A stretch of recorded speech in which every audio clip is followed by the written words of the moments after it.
Hello students, you are most welcome in our bio lab. Today in class 11th, we will perform practical to demonstrate osmosis by potato osmometer.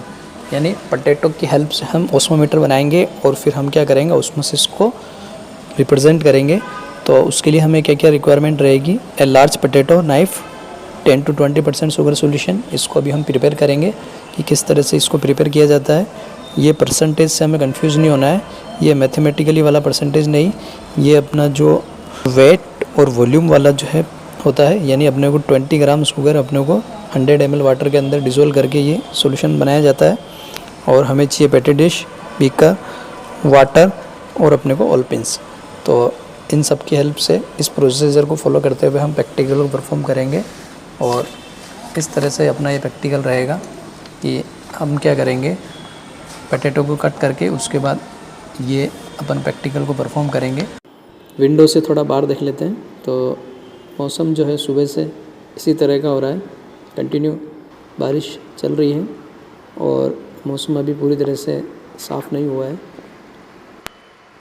अब हम 20% sugar solution तैयार कर रहे हैं, तो उसके लिए हम 20 ग्राम शुगर का वेट करेंगे। तो पेपर रखने के बाद हम क्या करते हैं, इसका वेट माइनस करना है। यानी हमने जो है इलेक्ट्रिक बैलेंस के अंदर 0 सेट कर दिया और अब हम इसके अंदर 20 ग्राम शुगर यानी शक्कर को तोल रहे हैं। तो ये जो अपन 20 ग्राम शक्कर लेंगे, इसको हम 100 ml वाटर के अंदर डिसॉल्व करेंगे। तो ये अपना 20% शुगर सॉल्यूशन तैयार हो जाएगा। देख पा रहे हैं, इतनी शुगर आप अंदाज से भी ले सकते हैं और ये प्रैक्टिकल आप घर पे भी करना है क्योंकि बहुत सिंपल है और ज़्यादा रिक्वायरमेंट हमें चाहिए नहीं। और अब हम क्या कर रहे हैं, जो हमने 20 ग्राम शुगर लिए इसको 100 ml डिस्टिल वाटर के अंदर डिज़ोल्व करेंगे। तो ये अपना 20% सॉल्यूशन तैयार हो जाएगा। अब ज़रूरी नहीं कि 20% का ही सॉल्यूशन हो, कितना भी हो सकता है, 20, 15 या 25 भी हो सकता है, ज़्यादा भी हो जाए कोई दिक्कत नहीं है। तो अपन अभी लैब में हैं तो यहाँ पे हम एग्जैक्ट 20% का बना रहे हैं और घर पे आपसे जितना भी परसेंटेज का सॉल्यूशन बन पाए बना सकते हैं। अगर बैलेंस है तो आप वेट कर सकते हैं, अगर आपके पास अंदाजे से भी लें तो भी कोई दिक्कत नहीं है।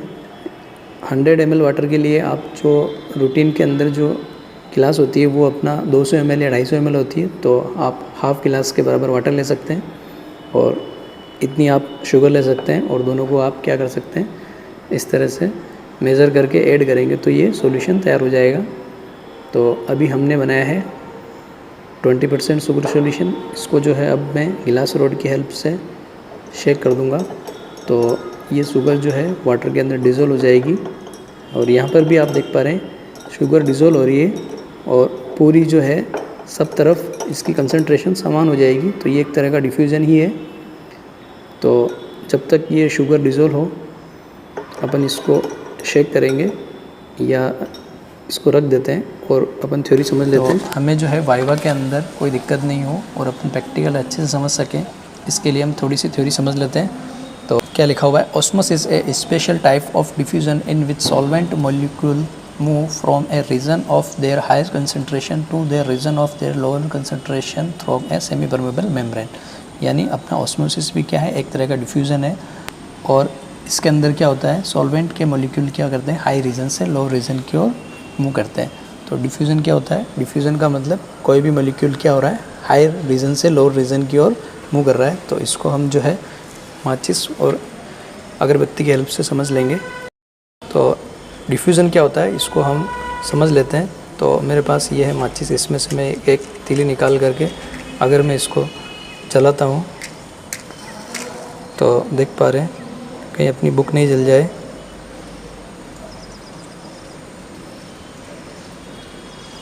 तो देख पा रहे हैं अब यहाँ पे क्या होगा, जो स्मोक निकलेगा वाइट स्मोक, वो क्या होगा, डिफ्यूज़न होगा। देख पा रहे हैं ये वाइट स्मोक निकल रहा है और ये अपनी बुक वाइट होने से दिखाई नहीं दे रहा है।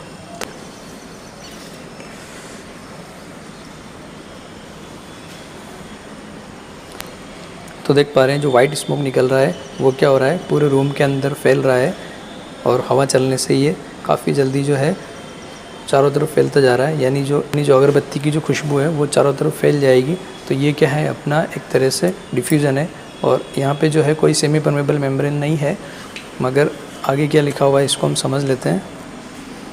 तो आगे हम समझते हैं। तो ये अपना हो गया डिफ्यूज़न को हमने काफ़ी बार देखा है, इसके कई एग्जांपल हमें पता है।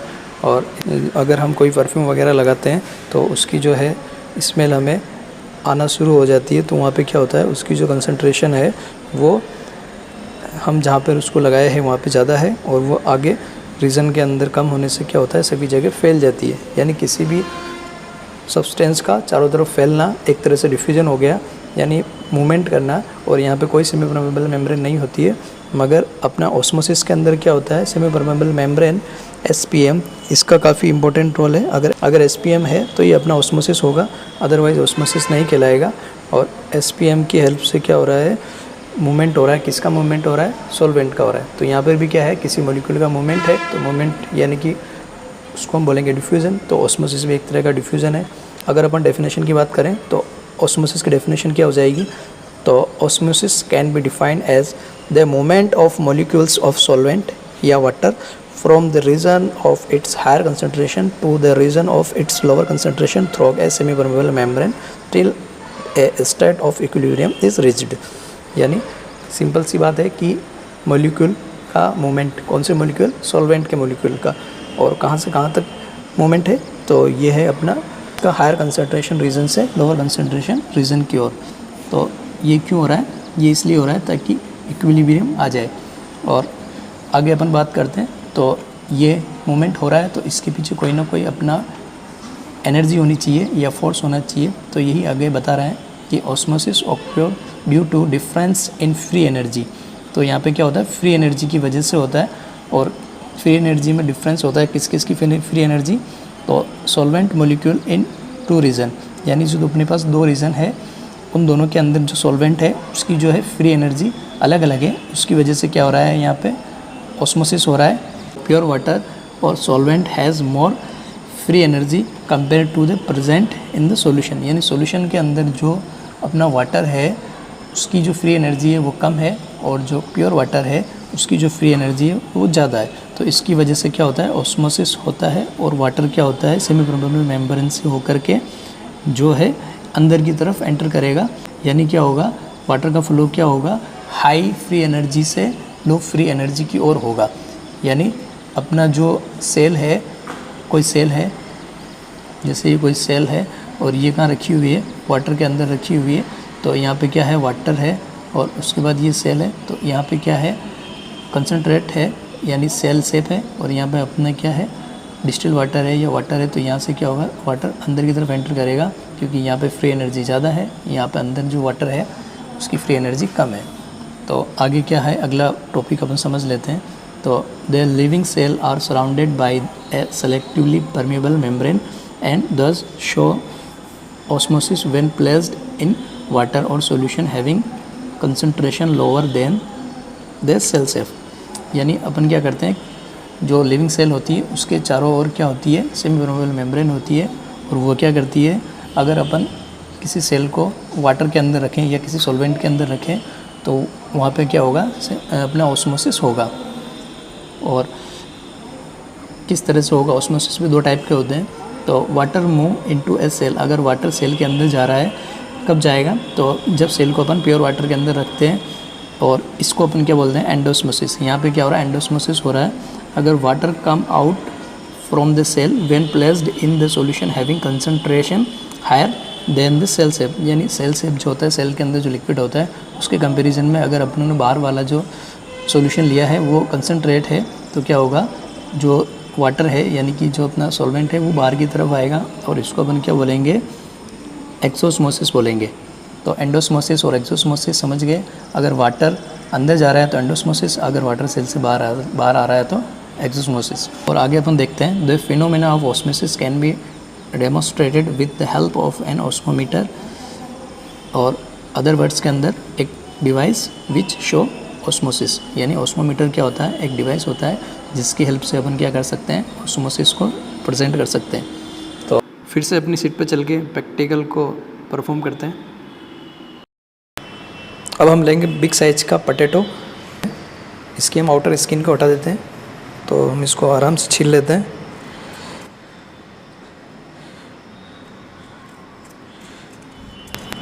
तो हम इसका अच्छी सी स्किन हटा देते हैं।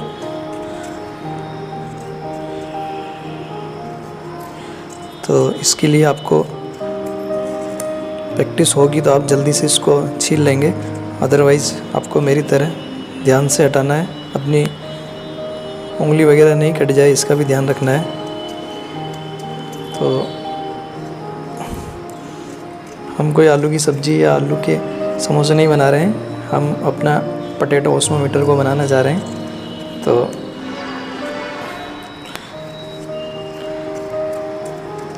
इस तरह से हम इसको आउटर सेल को हटा देंगे।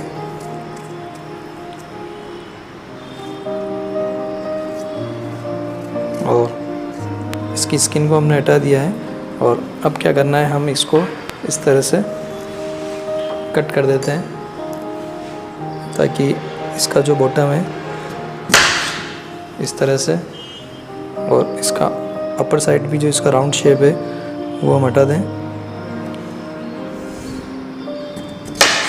तो इस तरह से ये अपना पोटैटो बन गया है। और अब इसके अंदर हमें बनानी है कैविटी, तो इसको हम हटा देते हैं। अब हम इसकी क्या करते हैं, इसके अंदर कैविटी बना लेते हैं। तो हम इस तरह से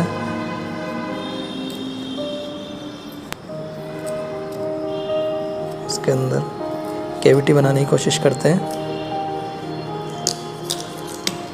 तो आसानी से निकल जाती है।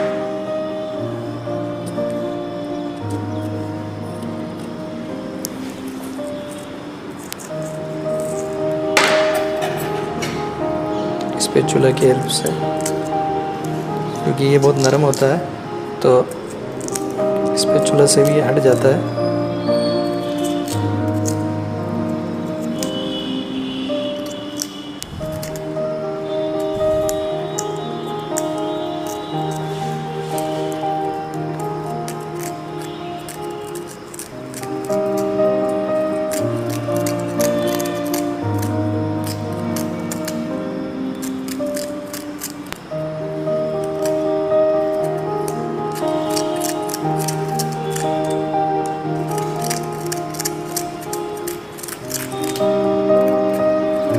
तो इस तरह से हम फिनिशिंग के साथ कैविटी बना लेंगे, इस तरह से।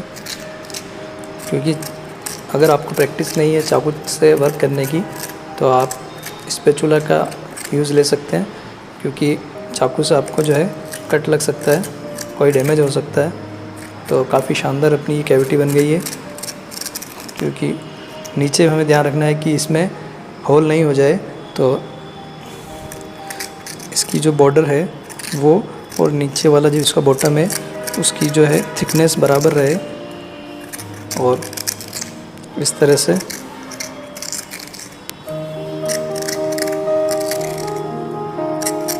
हम थोड़ा थोड़ा करके इस खुरच रहे हैं, तो भी आराम से ये अपना कैविटी इसमें बन रही है। तो काफ़ी अच्छी अपनी कैविटी बनी है, देख पा रहे हैं। हम इसको बाकी को हटा देते हैं, वेस्ट को।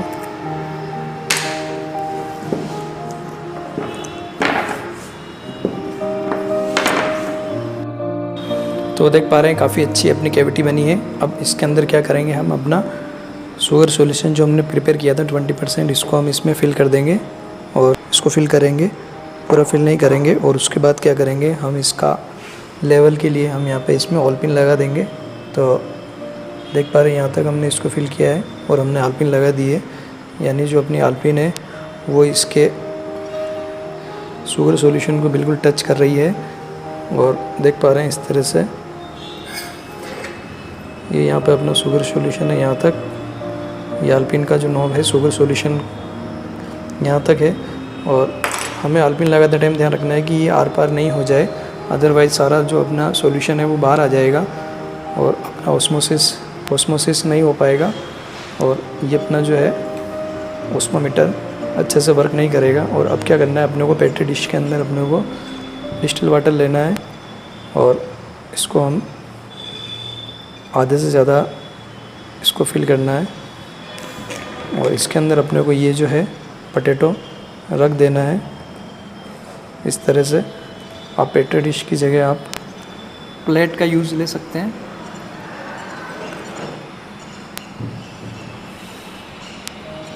और इसके अंदर जितना वाटर जा सकता है हम इतना इसके अंदर फिल कर देते हैं।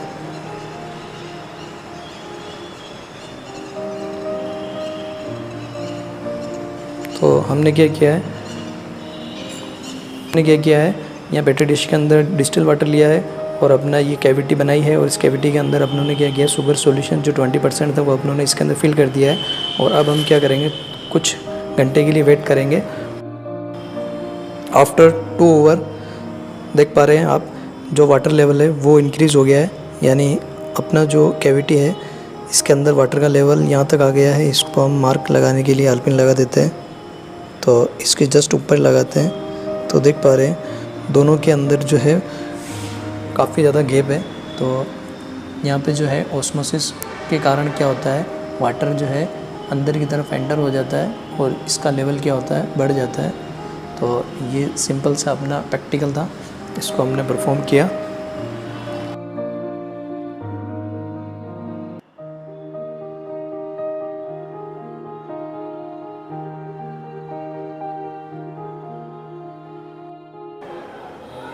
तो इस तरह बड़ा आराम से हमने अपना प्रैक्टिकल कंप्लीट किया। आई होप आपको अच्छे समझ में आ गया और आप इसको घर पे भी ट्राई करेंगे। तो आराम से पढ़िए, अपना ध्यान रखिए, टेक केयर, बाय।